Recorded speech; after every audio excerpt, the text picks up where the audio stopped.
So today I'm with Sonny. Sonny, how long have you been out here homeless in Phoenix? I'm not homeless right now, but I've been out here on the streets, running around on the streets, since I was 13, so 21 years.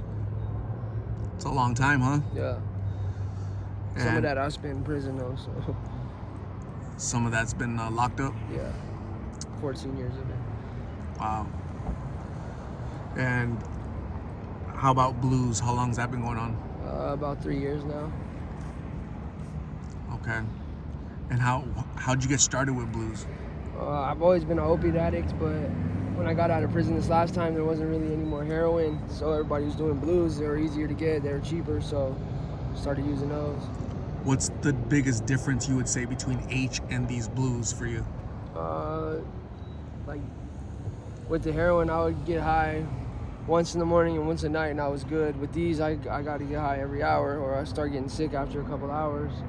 Can't function properly, can't think properly. So you need just a lot more in a day. Yeah, a lot more. Yep. And the tolerance goes up so quick and the pills are so cheap now that it's just like you're smoking 100, 150 of them a day without even, spending any money. It's easier to get a blue than it is to get something to eat out here. I've heard that a lot. It's easier to get pills than it is to get food. Isn't that kind of scary? Yeah, it is. What's the youngest person you've seen out here, Sonny? I think one of our little youngsters was like 13, 14 when he started running around out here. I mean, right around that age. I haven't really seen anything younger than that, but I'm sure there is in other places. And what are your thoughts with these young people? Them being so young and on these pills. These pills aren't a joke. There's people that pass away from these pills. They're just so strong. Yeah, no, it's sad. Like, the only reason I'm able to maintain some resemblance of normalcy is because I've been an opiate addict for so long that I'm able to kind of keep it. I know how to survive. I know how to move doing opiates. But for the kids that this is their first drug is blues, like, I mean, they don't have a chance. There's really, like, I feel bad for them. They have no idea how to control their addiction, how to function, how to continue, how to maintain, like how to stay above water. They have no idea. Like I said, I did heroin for a long time before that, so it made it a little easier. I started doing blues to be able to be normal, or to keep my hustle up to maintain. But for somebody who just starts and their first drug is pills, like I said, I feel like they have no hope. It's bad. It's a bad deal, for sure. You being locked up for 14 years, is that where your tattoos came from? You have a lot of tattoos? Yeah, I got all my tattoos in prison. Okay. And it's interesting that you say you were gone for 14 years. You come back out and there's really not a lot of H out here. It's all these blues have taken over, and that seems very scary. What do you think is going to happen with our society with this epidemic out here? It's only going to get worse. They're making them cheaper. They're getting cheaper and cheaper. I don't know what's going to happen. Like, to me, it's already looking like post-apocalyptic. Where I stay at, it's garbage everywhere. People are, setting up tent communities everywhere. It doesn't seem like it's not normal. It's not it's crazy. It really is. It's mind-blowing. If you ever ride through any of these neighborhoods in Phoenix, not just mine, but any of these neighborhoods in Phoenix, you'll just see it. It's nuts.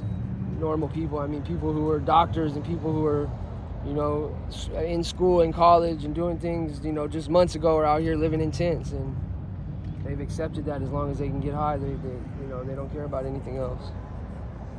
So you bring up a good perspective. You being from the street, locked up, you come out here and you're like, what the heck's going on, right? Like, what happened? The Phoenix you left when you got locked up is a lot different than the Phoenix you entered after your time, your stretch and locked up, right? So it's interesting you bring that up, because I hear a lot from people, and your perspective is interesting to say the least. What does your future look like, Sonny? What's gonna happen to you? I don't know. I'm fighting some cases right now. They're trying to send me back to prison for another 7 years. I'm on the run. I missed a court date, so I'm working on getting that cleaned up. It looks grim, to say the least. You know, it doesn't look there. There doesn't seem to be any light at the end of the tunnel for me. You get out of prison, you have all these hopes and dreams and aspirations to do good and do the right thing and make a positive influence in the community. And your addiction grabs you by the neck and drags you back to that dark place that you got away from, with your sobriety. And only time will tell. I'm not content with the life that I'm living right now. I want more and I want better, and I guess as long as I have that, at least I have some fight left in me. They haven't taken that from me, but I said it looks pretty bleak. What advice would you give to young people out there, Sonny, that are being rebellious? They're thinking about getting out of school, or they're thinking about using these pills. What would you advise them? Stay away from the bad things, man. That's it.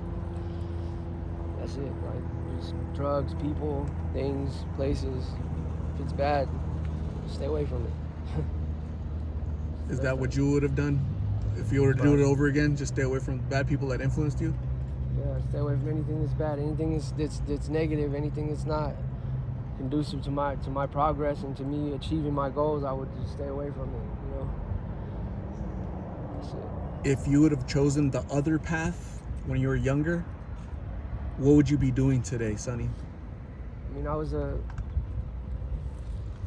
number 67 defensive football player in the nation. I'd probably maybe be playing pro ball right now. I don't know. That was always my dream. I was first team All-State defensive tackle, first team All-State tight end. I had a full ride to San Diego State. So, yeah, I'd probably be playing ball right now on some level, living my dream instead of my nightmare.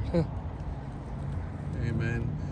Sonny, I'm going to say thank you very much for talking to me. I'm going to hand you a donated blessing bag from one of my subscribers, a friend of mine. Her name is Shorty.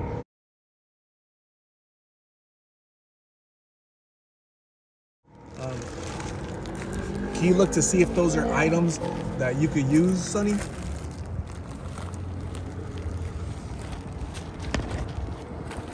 Yeah, some blankets and shirt in here, white socks. Yeah, I use all this stuff. Hygiene spoons. There's also that little letter, right? There's a little letter in there.